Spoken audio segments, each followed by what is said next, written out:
Hello बच्चों, let's read this question. The question says a 17th century scientist observed that for frictionless surface x and y a ball released from the top reaches to the top on the other side. If z is also a frictionless surface, how far would a ball roll when released from the top of the inclined surface? Option first h, option second 2h, option third depends on the angle theta and option fourth it will never stop. तो इस question के अंदर हमसे क्या बोल रखा है कि यदि कोई ऐसी सरफेसेज है जहां पे फ्रिक्शन है नहीं, तो एक्स एंड वाई के अंदर तो जिस हाइट से छोड़ा जा रहा है उसकी दूसरे टॉप कॉर्नर तक वो पहुंच जाती है, लेकिन जेड भी यदि फ्रिक्शन लेस है तो उसके अंदर कहां तक पहुंचेगी ये हमें फाइंड आउट करना है। तो बात करते हैं हम लोग की कंसेप्ट की यदि बात करें इस क्वेश्चन के लिए की कंसेप्ट, तो की कंसेप्ट क्या हो जाएगा इस क्वेश्चन के लिए? हमें ये पता है कि जो फ्रिक्शन होता है वो क्या करता है, मोशन को अपोज करता है। फ्रिक्शन हमारे पास क्या करता है, opposes the motion. Friction oppose करता है मोशन को, इसकी वजह से क्या होता है कि जो ऑब्जेक्ट मूव कर रही हैं वो रुक जाती हैं। तो यहां पे मैं लिख देता हूं just opposes the motion, opposes the motion. इसकी वजह से क्या हो जाता है, जो ऑब्जेक्ट मूव कर रही है वो स्टॉप कर देती है। लेकिन यदि फ्रिक्शन है ही नहीं हमारे पास तो उसको ऑब्जेक्ट को रोकेगा कौन? तो उसको रोकने के लिए उसकी मूवमेंट के अपोजिट डायरेक्शन के अंदर हमें फोर्स चाहिए, तभी वो रुक सकेगा। जैसे एग्जांपल के थ्रू समझते हैं। यदि मैं कोई ऑब्जेक्ट को क्या करता हूं, जैसे हमारे पास जो एक्स हमें दे रखा है उसके अंदर यदि बात करें तो इस हाइट से इसको छोड़ा जा रहा है, तो यहां पे इसको नीचे की तरफ लाने के लिए फोर्स कौन सा वर्क कर रहा है? एक कंपोनेंट वर्क करेगा इसके वेट का। जो इसका वेट लग रहा है नीचे की तरफ, वेट कहां पे लगेगा? 90 डिग्री सीधा नीचे की तरफ लगेगा mg, लेकिन उसका एक जो कंपोनेंट है वो नीचे की तरफ वर्क करेगा, वो इसको क्या करेगा, नीचे लेके आएगा। लेकिन जब दूसरी साइड में ये जाएगी तो ये ऑब्जेक्ट कहां जा रही है, ऊपर की तरफ जा रही है, तो यहां भी वेट तो नीचे की तरफ काम कर रहा है, वेट तो नीचे की तरफ काम कर रहा है और उसका एक कंपोनेंट क्या कर रहा है, इसको रोक रहा है। लेकिन यानी कि जो मोशन हो रही है उसके अपोजिट डायरेक्शन के अंदर यदि कोई फोर्स अप्लाई हो जाएगा तो वो क्या कर लेगा, इसको रोक लेगा। तो स्टॉप करने के लिए हमें किसकी रिक्वायर्ड है? यदि हमें ऑब्जेक्ट को स्टॉप करना है तो एक फोर्स चाहिए, हमें एक फोर्स चाहिए जो कि अपोजिट टू द मोशन हो। Force which is in opposite direction, in opposite direction of motion, तो ये उसको क्या कर लेगा, स्टॉप कर लेगा। सो ये हमारे पास दो मेन की कंसेप्ट हो जाएंगे। इन की कंसेप्ट की हेल्प से इस क्वेश्चन को सॉल्व करते हैं।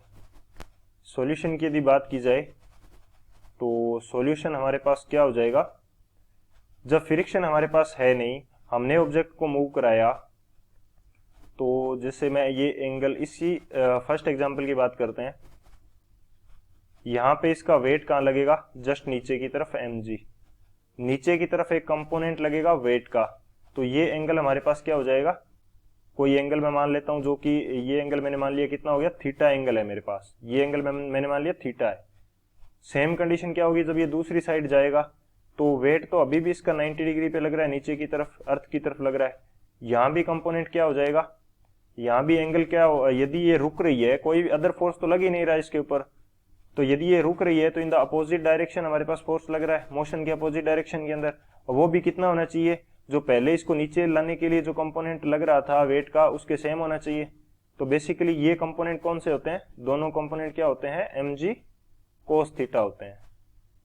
तो जब ये इन दोनों की वैल्यू इक्वल हो जाती है तो वहां पे ऑब्जेक्ट क्या कर जाएगी, रुक जाएगी, क्योंकि दोनों साइड का जो फोर्स है वो क्या हो गया, इक्वल हो गया। दोनों साइड का फोर्स क्या हो गया, इक्वल हो गया। जो इसको नीचे लेके आ रहा था वही सेम है और जो उसको ऊपर लेके जा रहा है वही सेम है, तो वहां पे ये ऑब्जेक्ट क्या हो जाएगी, रुक जाएगी। यही कंडीशन किसके अंदर हो रही है, जो y है हमारा उसके अंदर ये सेम कंडीशन हो रही है। y के अंदर हमारे पास क्या है, कुछ ऐसी कंडीशन है, कुछ ऐसी कंडीशन है। यहाँ पे हमारे पास ऑब्जेक्ट है, वेट लग रहा है नीचे की तरफ, यहाँ पे कंपोनेंट बन जाएगा कौन सा, mg cos थीटा। यदि थीटा एंगल है तो ये क्या बन गया, mg cos थीटा बन गया। और फिर ये इतना फोर्स इसने दे लिया, क्योंकि वेट भी एक टाइप का फोर्स है, नीचे की तरफ अप्लाई हो रहा है, तो इतना फोर्स दे दिया इसको, इतना फोर्स दे दिया, तो जब ये ऊपर की तरफ जा रही होगी तब भी तो इसके ऊपर वेट तो नीचे की तरफ लगेगा। और इस फोर्स की जो वैल्यू है इसको रोकने वाले की, वो वैल्यू क्या हो जाएगी, सेम किसके इक्वल हो जाएगी, mg cos थीटा के। तो ये सेम हाइट के ऊपर आके क्या कर जाएगी, रुक जाएगी, यानी कि अदर टॉप कॉर्नर के ऊपर ये चली जाएगी। सेम कंडीशन हो रही है क्योंकि दोनों फोर्सेज उस हाइट पे जाके क्या हो रहे हैं, इक्वल हो रहे हैं। लेकिन थर्ड हमारे पास जो केस है z का, वो हमें क्या दे रखा है कि हमारे पास कुछ इस प्रकार की कंडीशन है। यहां से ऑब्जेक्ट हम छोड़ रहे हैं, यहां से हमने जैसे ही ऑब्जेक्ट छोड़ दी, यदि हम ऑब्जेक्ट को ध्यान से देखें तो यहां भी एक कंपोनेंट बनेगा। यदि मैं कंपोनेंट को क्लियरली शो करता हूं तो कुछ इस प्रकार की कंडीशन है, ये मेरे पास फ्लैट है, यहां पे ये वेट लग रहा था, नीचे की तरफ क्या लगेगा, यदि ये एंगल थीटा है तो ये मेरे पास लग जाएगा mg cos theta. mg cos theta इसको मूव करवा रहा है, लेकिन उसके बाद में ये फ्लैट लाइन यानी कि फ्लैट सरफेस के ऊपर ये मूव कर रहा है, फ्लैट सरफेस पे मूव कर रहा है। अब यहां पे पहले इसको नीचे की तरफ मूव करवाने वाला फोर्स तो था, लेकिन अब इसको रोकने के लिए इसकी मोशन तो हो रही है इस डायरेक्शन के अंदर। इसको रोकना है तो फोर्स कहां पे चाहिए, पीछे की तरफ चाहिए, जो कि कोई फोर्स है ही नहीं, जो कि कोई फोर्स हमें मिल ही नहीं रहा। हमारा फोर्स तो अब कहां पे है, जब ये फ्लैट लाइन पे आ गई तो इसका वेट लगने लग गया जो कि नीचे की तरफ है।